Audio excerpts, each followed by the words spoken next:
Hello viewers, in today's class we are going to discuss an important problem from differentiation, right?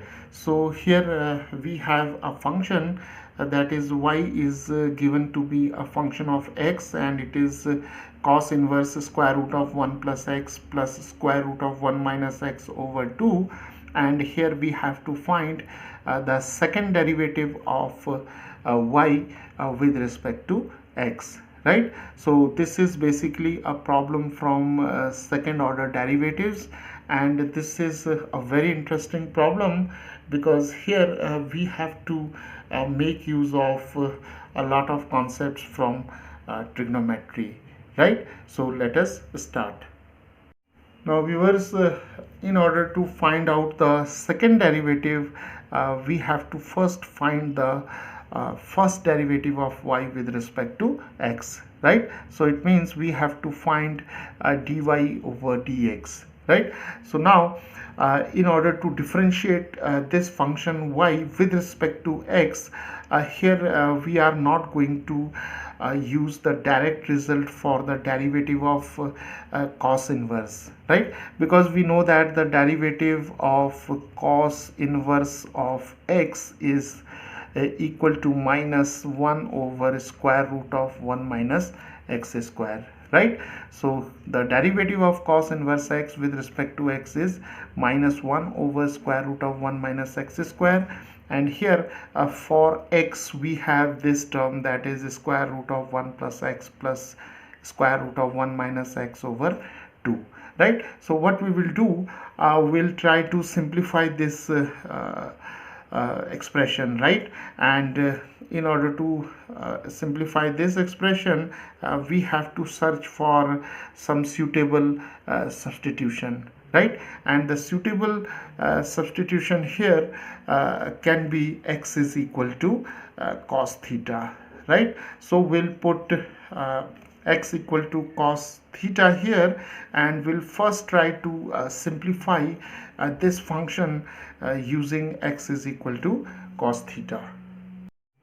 So now y becomes cos inverse, and here we have square root of 1 plus cos theta plus square root of 1 minus cos theta over 2, right? So substituting x is equal to cos theta over here, right? Now here we have two expressions, one is 1 plus cos theta and other is 1 minus cos theta, right? Now here we have to make use of some results from trigonometry, and the results are we have the famous identities, that is 1 plus cosine theta is equal to 2 cos square. Here we'll have 2 cos square theta over 2, right?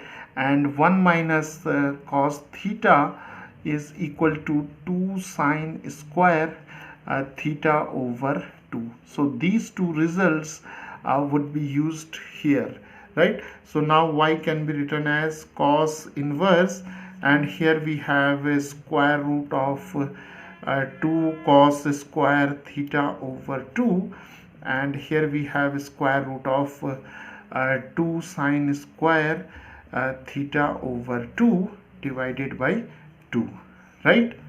Okay.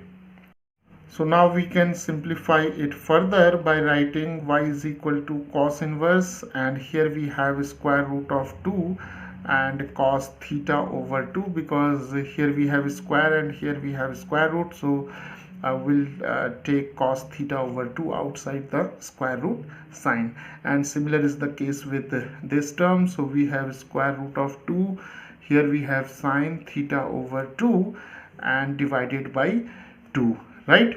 So now we can write it as cos inverse.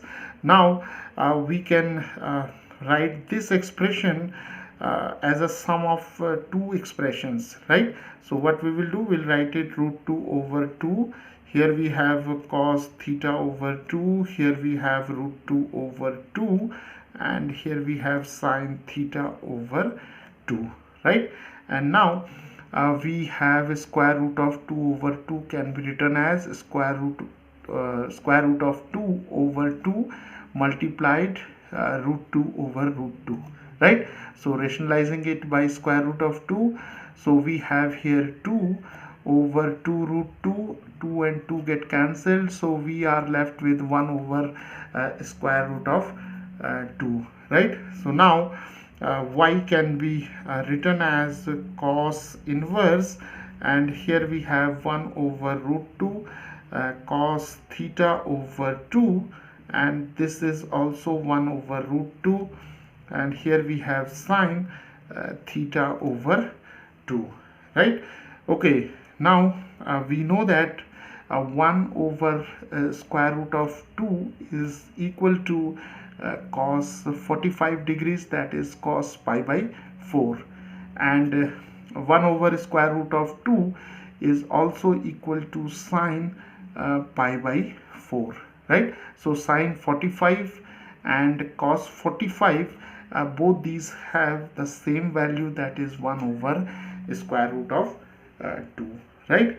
So now we can write it as cos inverse, and for this 1 over square root of 2 we can use cos pi by 4, and here we have cos theta over 2, right? And here for 1 over square root of 2 we can write sine pi by 4, and here we have sine theta over 2, right?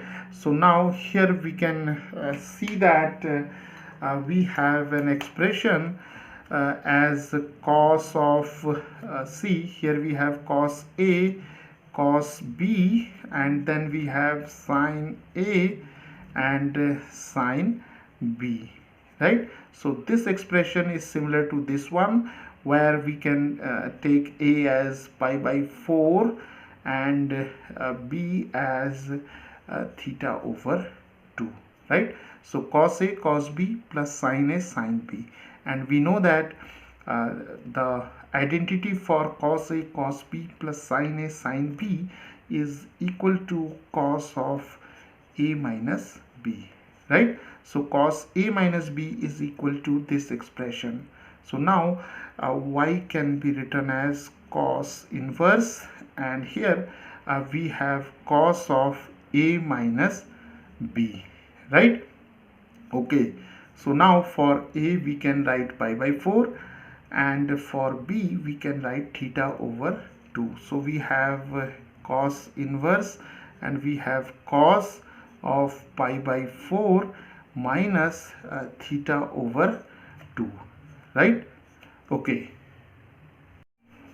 So now viewers, here again we have to make use of an important result from inverse trigonometric functions, and here we have y is equal to cos inverse of cos pi by 4 minus theta over 2, right? And we know that cos inverse of cos x is equal to x, right?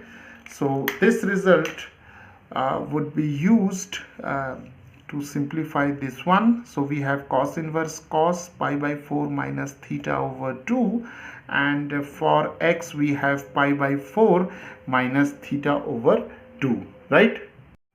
So now we can write it as y is equal to simply pi by 4 minus theta over 2, right?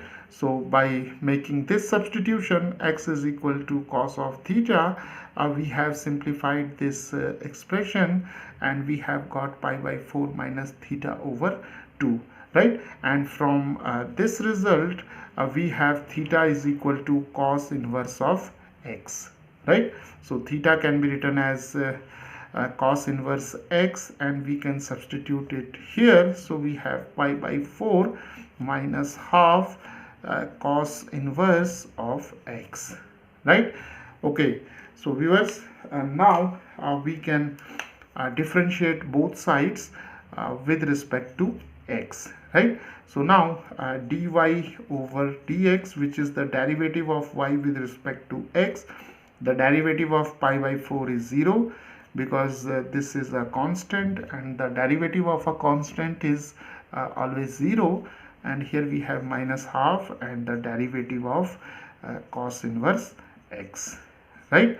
And we know that the derivative of cos inverse x is minus 1 over square root of 1 minus x square. So now we have minus half, and here we have minus 1 over square root of 1 minus x square, right? So this is minus and minus becomes plus, so we have 1 over 2 square root of 1 minus x square, right? So viewers, the first derivative of y with respect to x is given by 1 over 2 times square root of 1 minus x square, right? So now we have to find the second derivative, so we can now write this expression as half, and we can write it as 1 minus x square raised to minus half, right? So now differentiating again with respect to x, so we have d by dx of dy over dx, and this is d by dx of this expression, so we can take half outside, so we have 1 minus x square raised to minus half, and this is d2y over dx2, and this is half. And now by chain rule, first we'll take this 1 minus x square raised to minus half, so this is minus half, and 1 minus x square and minus half minus 1, and then by chain rule the derivative of 1 minus x square is minus 2x, right? So now this 2 and this 2 get cancelled, and minus becomes plus, so we have 1 minus x square raised to minus 3 over 2, and here we have x, and then we have 2 in the denominator, right? Now viewers, here we note that we have used the result, that is d by dx of x raised to n is nx n minus 1. So this term is due to this result, right? So now we have x over 2 times of 1 minus x square raised to 3 over 2, right?